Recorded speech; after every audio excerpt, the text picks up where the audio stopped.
CAPF-AC के जो science के प्रीवियस ईयर्स पेपर को हम सोल्व कर रहे थे। इसमें आज हम जो 2014 के क्वेश्चंस हैं उनको देखेंगे। 2014 में टोटल आपके 18 क्वेश्चंस पूछे गए। जो भी मैंने आपको बताया कि चीजें प्रोसेस में जितना जल्दी से जल्दी कर दूं।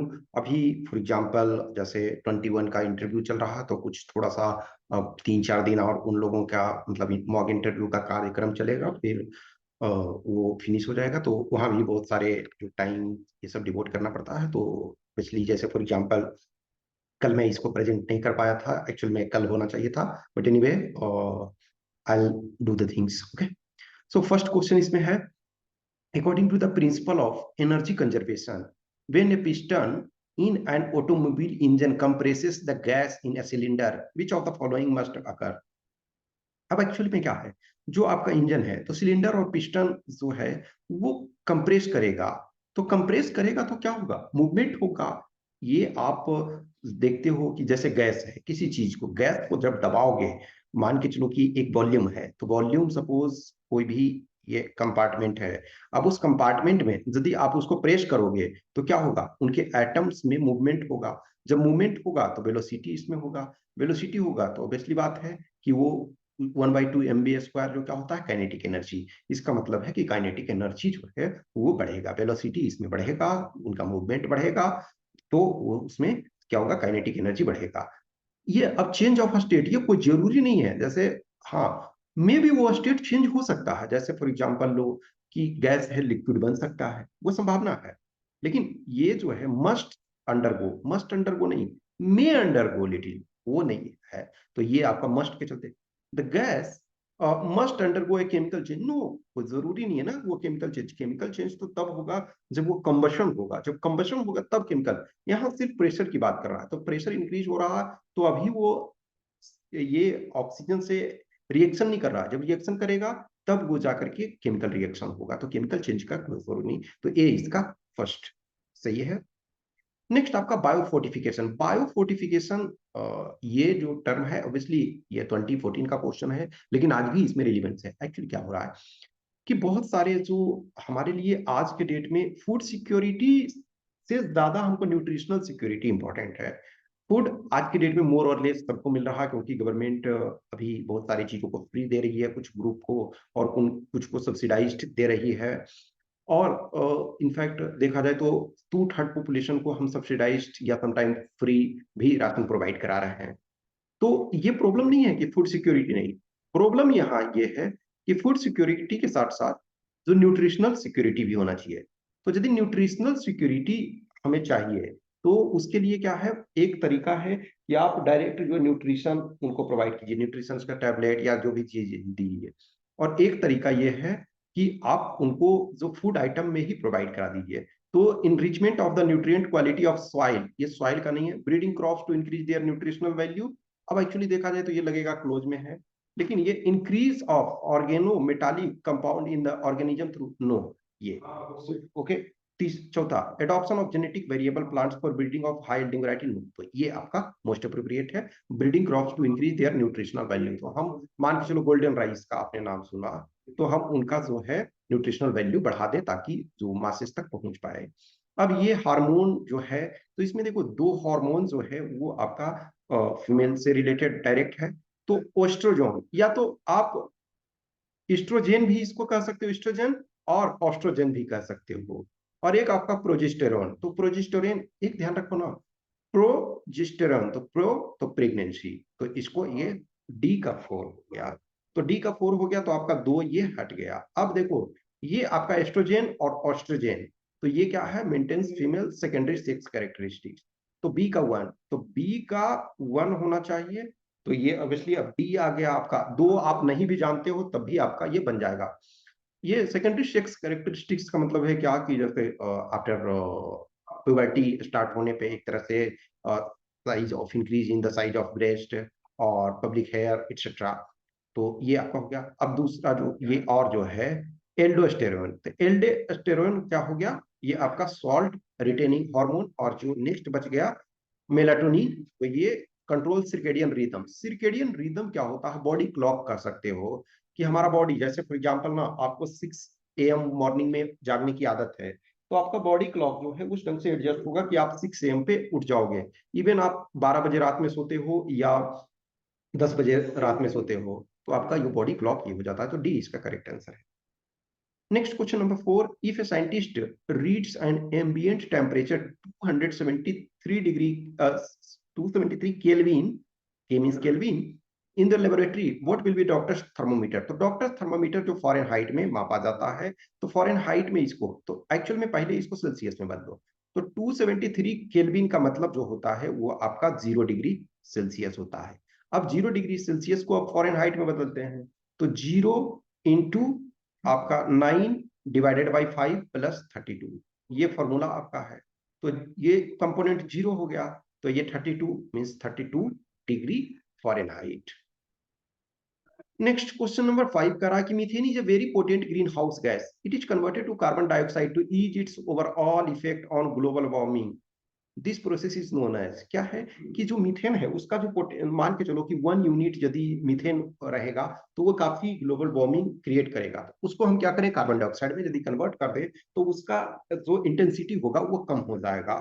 तो जो ब्लॉक ब्लॉक करने का मतलब है कि निकलने ही नहीं देना, तो ये नहीं कर सकते हो। शीलिंग का मतलब है कि एक तरह से उसको रोक करके रख सकते हो, मान के चलो ये भी उसी। फ्लेयरिंग, फ्लेयरिंग का मतलब क्या है ना कि एक चिमनी टाइप का होता है। बहुत सारे फैक्ट्री या कुछ माइंस वगैरह जो होते हैं उसमें इस ढंग का चिमनी लगा रहता है कि जो मीथेन गैस वगैरह निकले तो वो ऊपर जा करके उसमें से जलता रहे, धीरे धीरे निकलता रहे, ताकि जो नीचे जो है उसमें आग वगैरह ना लगे। तो इस वजह से तो उसको, उस प्रोसेस को फ्लेयरिंग कहते हैं या अपसरण कहते हैं। तो सी इसका करेक्ट आंसर हो जाएगा। नेक्स्ट क्वेश्चन नंबर 6, इसमें ये ध्यान रखो कि अब जो आपका आएगा 4G और 5G में आ सकता है कि 5G क्या है, उसके रेंज के बारे में। 3G and 4G are wireless technologies which are supposedly faster, more secure and reliable. Present day 3G technology is capable of handling data around 2 megabits per second यानी Mbps, so 1.8 to 2.5 gigahertz frequency band. What speed is expected from new 4G technology? Actually तब 4G technology new था, अब 5G technology चल रहा है। मतलब 4G अभी भी प्रॉपर कह सकते हैं कि 4G भी अभी प्रॉपर कुछ जगह नहीं है, लेकिन अभी अब 5G के बारे में आपको समझना। तो ये 4G वाले में क्या है, 100 मेगाबिट्स यानी कि 100 Mbps टू 1 Gbps, तो 2 से 8 ये जो आपका गीगाहर्ट्ज फ्रीक्वेंसी बैंड में, तो ये ए आपका, सॉरी सी आपका मोस्ट अप्रोप्रिएट है। नेक्स्ट है पेस्टिसाइड्स ट्रेडमिल। पेस्टिसाइड्स ट्रेडमिल क्या है ना, ये आप सो पिड़कनाशी को यूज करते हो, तो पेस्टिसाइड्स यूज करते जाते हो, जैसे जैसे टाइम पास बढ़ता जाता है मोर एंड मोर पेस्टिसाइड्स को आप यूज करते जाते हो। इसको ऐसे समझो कि जैसे बहुत सारे जो पैथोजेंस हैं और बहुत सारे इंसेक्ट्स हैं वो क्या हो रहे हैं, एडेप्ट होते जा रहे हैं। जैसे आप मच्छर देखो, मस्कीटो, तो यदि हमारा जनरेशन मान के चलो हमारा 1 जनरेशन बीतता है, तो मच्छर और मस्कीटो और जो इंसेक्ट्स हैं उनके मल्टीपल जनरेशन पास हो जाते हैं, तो उनके एडेप्टेशन हो जाते हैं। इसी वजह से देखोगे कि अब बहुत सारे जो मोर्टिन कॉइल जलाते थे आप, तो मच्छर को उससे कुछ नहीं हो रहा, क्यों, क्योंकि वो अब अपना एडॉप्ट कर चुका है। तो जो पेस्टिसाइड ट्रेडमिल का मतलब होता है कि मोर एंड मोर आप डोजेज को बढ़ाते जाते हो टू कंट्रोल द पेस्ट। तो increase the in concentration of pesticide in the body of organism, no, वो आपके वो नहीं होता है, वो आपका बायोमैग्निफिकेशन होता है, ठीक है ना, biomagnification.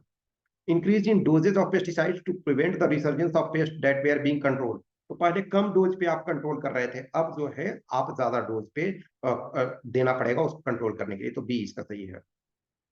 Next click jacking. Click jacking ये एक तरह से आपका हैकिंग सिस्टम कर सकते हो। तो ये आपका क्या है कि a device that sends and receive data at every click, no. A device which does counts click on internet, no. A malicious technique of tricking web users into revealing confidential information, वो आप data चुराना, ठीक है। तो 8 आपका सी हो गया। Next question number 9 का रहा कि the weight of any object is felt due to gravity. जो मान के चलो m इंटू जी, जो मास इंटू ग्रेविटी, जो g हमारे अर्थ पर क्या है 9.8 मीटर पर सेकेंड स्क्वायर। तो ये mg equal to w equal to mg, mass into gravitation due to जो अर्थ का ग्रेविटी होता है। When any object goes inside the earth or above the earth, weight increases. It will be a minimum when an object. अब ये देखो जैसे जैसे आपका जो ये अर्थ सरफेस है, तो यहाँ आपका मान के चलो कि इक्वेटर पे, वैसे इक्वेटर पे हाईएस्ट होगा, फिर जैसे जैसे आप अर्थ के सेंटर की ओर जाते हैं कम होता जाएगा, और इसके बाहर भी जाते जाते हैं कम होगा। एक समय आप ऐसा स्पेस में जाएंगे तो वहां आप वेटलेसनेस फील करते हो, इस वजह से नहीं कि मास मास वहां भी है लेकिन वहां जी नहीं है बरकरार। या मून पे जाओगे तो 1/6 आप फील करोगे। ओके, तो इक्वेटर एंड मून नो, अभी इसको आप देख लो, इक्वेटर पर तो हाईएस्ट होगा, मून पे आपका लोअर होगा, बहुत कम होगा 1/6, तो लोएस्ट तो यहाँ नहीं हो सकता। North Pole and Saturn, Saturn पे अर्थ से भी ज्यादा होता है 1.08 टाइम्स, इसका मतलब ये भी नहीं होगा। South pole and 1 kilometre beneath the earth, yes ये हो सकता है, लेकिन centre of the earth and in orbiting satellite, तो ये मोस्ट अप्रोप्रिएट है, तो डी इसका correct answer. Next question number 10 का रहा है कि large hadron collider was in news recently. Obviously बात है, ये उस समय की पुराना है, 2013 में नोबेल प्राइज मिला था, ये उस कारण से उस समय चर्चा में था, लेकिन ठीक है, मतलब ये जानना चाहिए। Research to prove the presence of an elementary particle, this scientist who predicted this particle in 1964 has been awarded Nobel Prize in 2013. What is this discovery? तो डिस्कवरी क्या है? Particle known as quarks having mass, no quarks बहुत पहले ही किया जा चुका था। Origin of universe timing, ये बहुत पहले ही, ये आपका जो है बिग बैंग थ्योरी, और ये नहीं। हिग्स बोसोन और God particles explaining why fundamental particles have मास, ये आपका खोज किया गया था, तो ये उस समय करंट में था। नेक्स्ट आपका इसमें से जो है तो ब्लड के कंपोनेंट हैं। अब ये सब क्या है ना, रिपीटेड नेचर के क्वेश्चंस हैं, इसमें रिपीटेड जनरली क्वेश्चंस पूछे जाते हैं। तो इसमें अब ये देखो, व्हाइट ब्लड सेल्स जो है फाइट इन्फेक्शन, तो ये तो आप देखो, तो बी का 2 जो जो है उसको रखो, बाकी को एलिमिनेट कर दो। तो बी का 2 जो है, बी में 2 किस में है, ए और सी, तो ये दो तो एलिमिनेट कर दो। अब ये देखो रेड ब्लड सेल्स, तो रेड ब्लड सेल्स का क्या काम है, ट्रांसपोर्ट ऑक्सीजन, तो ए का 4, अब ए का 4 ये हो गया, बी का 2। प्लेटलेट्स, प्लेटलेट्स का क्या काम है, तो ब्लड क्लॉटिंग का काम है, और प्लाज्मा जो है डिजोल्व सब्सटेंसेस को, तो सी इसका करेक्ट आंसर हो गया। नेक्स्ट क्वेश्चन नंबर 12 का रहा, which of the following are not chemical change, chemical change इसमें कौन नहीं है? तो tempering of iron, tempering of iron physical change है। इसमें क्या करते हैं, आयरन को हम गर्म करते हैं, यानी कि जो हीट ट्रीटमेंट करते हैं, तो किसी चीज को आप गर्म अभी कर रहे हो तो ये किसी से रिएक्शन नहीं कर रहा है अभी, तो हीट से ठोक पीट करके, जो कहते हैं ना कि वो उसको गर्म किए, हिट किए, फिर उस पर चोट किए, और उसके बाद उसको स्ट्रेंथ देते हैं, तो ये टेम्परिंग, तो ये क्या है, ये केमिकल नहीं है, ये फिजिकल है, तो ये आंसर में हमारा शामिल होगा। Conversion of iron pieces into electromagnet by passing the current around the iron, तो इसमें भी फिलहाल कोई केमिकल चेंज नहीं हो रहा है, तो ये फिजिकल चेंज है, तो ये केमिकल चेंज नहीं है, तो ये भी आंसर में शामिल होगा, तो 1 2 होगा, तो ये 2 तो अब हट गया। अब 3 पर दारोमदार है। मेल्टिंग ऑफ आयरन, आयरन को मेल्ट किए तो वो तो सिर्फ स्टेट बदला ना, तो ये तो फिजिकल है, लेकिन रस्ट ऑफ आयरन क्या होता है, तो ये केमिकल रिएक्शन होता है, ऑक्सीजन से रिएक्शन कर लेता है, तो ये केमिकल है, तो 4 नहीं होगा, 1 2 3 होगा, तो सी इसका करेक्ट आंसर है। नेक्स्ट क्वेश्चन नंबर 13 है, arrange the following fuels in the decreasing order of air pollution caused by burning a kilogram of each of them, तो सबसे कम पॉल्यूशन कौन करेगा, ये कह रहा है कि डिक्रीजिंग ऑर्डर ऑफ पॉल्यूशन, तो पॉल्यूशन सबसे कम सीएनजी में होगा, तो बी और सी में से कोई होगा, तो ये दोनों तो हट गया। आप जानते हैं कि डीजल ज्यादा पॉल्यूट करता है, उससे कम पेट्रोल, फिर उससे कम सीएनजी, तो बी इसका करेक्ट आंसर हो जाएगा। Question number 14 करा, which of the following ions present in low concentration in drinking water is essential for normal growth of teeth but harmful to teeth at high concentration? Actually देखा जाए तो ये question हम पहले discuss कर चुके हैं, इसका मतलब है ऑब्वियसली ये क्वेश्चन पहले आया, उसके बाद फिर रिपीटेड, यानी कि इसके आधार पर रिपीटेड क्वेश्चन आया, तो ये आपका क्या है, फ्लोराइड है, यानी कि फ्लोरीन उसमें होता है, तो सी इसका करेक्ट आंसर। क्वेश्चन नंबर 15, इसमें भी आप कुछ जानते हो तो बन जाएगा आराम से। अब ये देखो, कलर ऑफ ऑपेक ऑब्जेक्ट, मान के चलो कि जो ये इसमें है, तो कलर ऑफ ऑपेक ऑब्जेक्ट कैसे पता चलता है, कि रिफ्लेक्शन जो करता है, मान के चलो, तो बी इसका ए का 2 हो जाएगा, तो ए का 2 सी और डी में है, तो 2 हम हटा दिए। अब ये मान के चलो कि जैसे हरा पत्ता हरा क्यों दिखाई देता है, क्योंकि वो सिर्फ हरे कलर को रिफ्लेक्ट करेगा, बाकी के ऑब्जर्व कर लेगा, तो ये आपका 2 हो गया। अब colour observed through a coloured glass, तो colour observed through a coloured glass, इसमें आपका क्या हो जाएगा, तो ये आपका हो जाएगा रिफ्रैक्शन, ठीक है। फिर है बेंडिंग ऑफ द इमेज और रॉड, रॉड, ठीक है ना, सॉरी सॉरी सॉरी, यस, जो आपका ये बेंडिंग वाला हो जाएगा, ये आपका बेंडिंग वाला ये हो जाएगा, ठीक है ना। और ये कलर ऑफ ये ट्रांसमिशन हो जाएगा। और जो signing observe when one steps on earth bomb, तो ये क्या हो जाएगा, ये फ्लोरेसेंस हो जाएगा। तो आपका डी हो जाएगा 2341। नेक्स्ट क्वेश्चन नंबर 16 में कह रहा है विच of the following lamps contain a poisonous gas and therefore should be disposed safely. तो ये कौन सा है आपका CFL। जो CFL इनफैक्ट देखा जाए, अब एलईडी आप हम यूज कर रहे हैं, लेकिन इसके एलईडी के पहले अभी भी CFL कुछ लोग यूज करते हैं। तो CFL जो है उसमें आपका जो मरकरी होता है तो वो हार्मफुल होता है, पॉइजन मरकरी वाला, और कुछ गैसेस होते हैं। तो इस वजह से हमें जो है उसको सेफली डिस्पोज करना चाहिए। तो ए इसका करेक्ट आंसर है। Next, animal cell wall is essentially made of. तो एनिमल में जो सेल वॉल होते हैं वो लिपिड से, तो एक्चुअली देखा जाए लिपिड बाय लेयर, तो एक तरह से लिपिड जो है स्पेशल टाइप्स ऑफ प्रोटीन है, एक तरह से मान के चलो प्रोटीन लिटिल बिट उसमें चीजें हैं, लेकिन स्पेसिफिक प्रोटीन नहीं। लेकिन जब शायद मान के चलो कि लिपिड बाय लेयर नहीं दिया हुआ था, तो मोस्ट प्रोबेबली आपको प्रोटीन करना चाहिए था। तो सी इसका करेक्ट आंसर है। Last question of the day इसमें से है कि consider the following statements describing the functions of plant. Plant की क्या फंक्शन है? First, photosynthesis is a process to convert light energy from the sun into chemical energy. That carbohydrates are synthesized from carbon dioxide and water using the sunlight. तो sunlight लेता है और carbon dioxide की उपस्थिति में जो carbohydrates का synthesis होता है, तो carbohydrate sorry carbon dioxide, water, mineral, sunlight, ये सारी चीजें इसमें लगता है और वो कार्बोहाइड्रेट का सिंथेसिस होता है। और उसी ऑर्डर में जो ऑक्सीजन रिलीज होता है, तो ऑक्सीजन बाई प्रोडक्ट है, प्रोडक्ट एक्चुअल कार्बोहाइड्रेट है, और जो फूड आइटम्स है वो, लेकिन ये जो ऑक्सीजन है वो बाई प्रोडक्ट है। तो फर्स्ट सही है। नेक्स्ट आपका है फर्मेंटेशन और जीमोलॉजी। कुछ टाइम ये पूछा गया कि फर्मेंटेशन को क्या बोलते हैं, तो जीमोलॉजी बोलते हैं। तो इस ढंग से आप चीजों को करोगे तो ये सही रहेगा।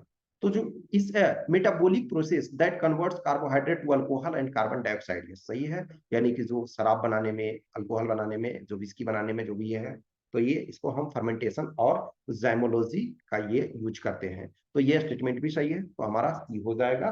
Means both statement 1 and 2 are correct.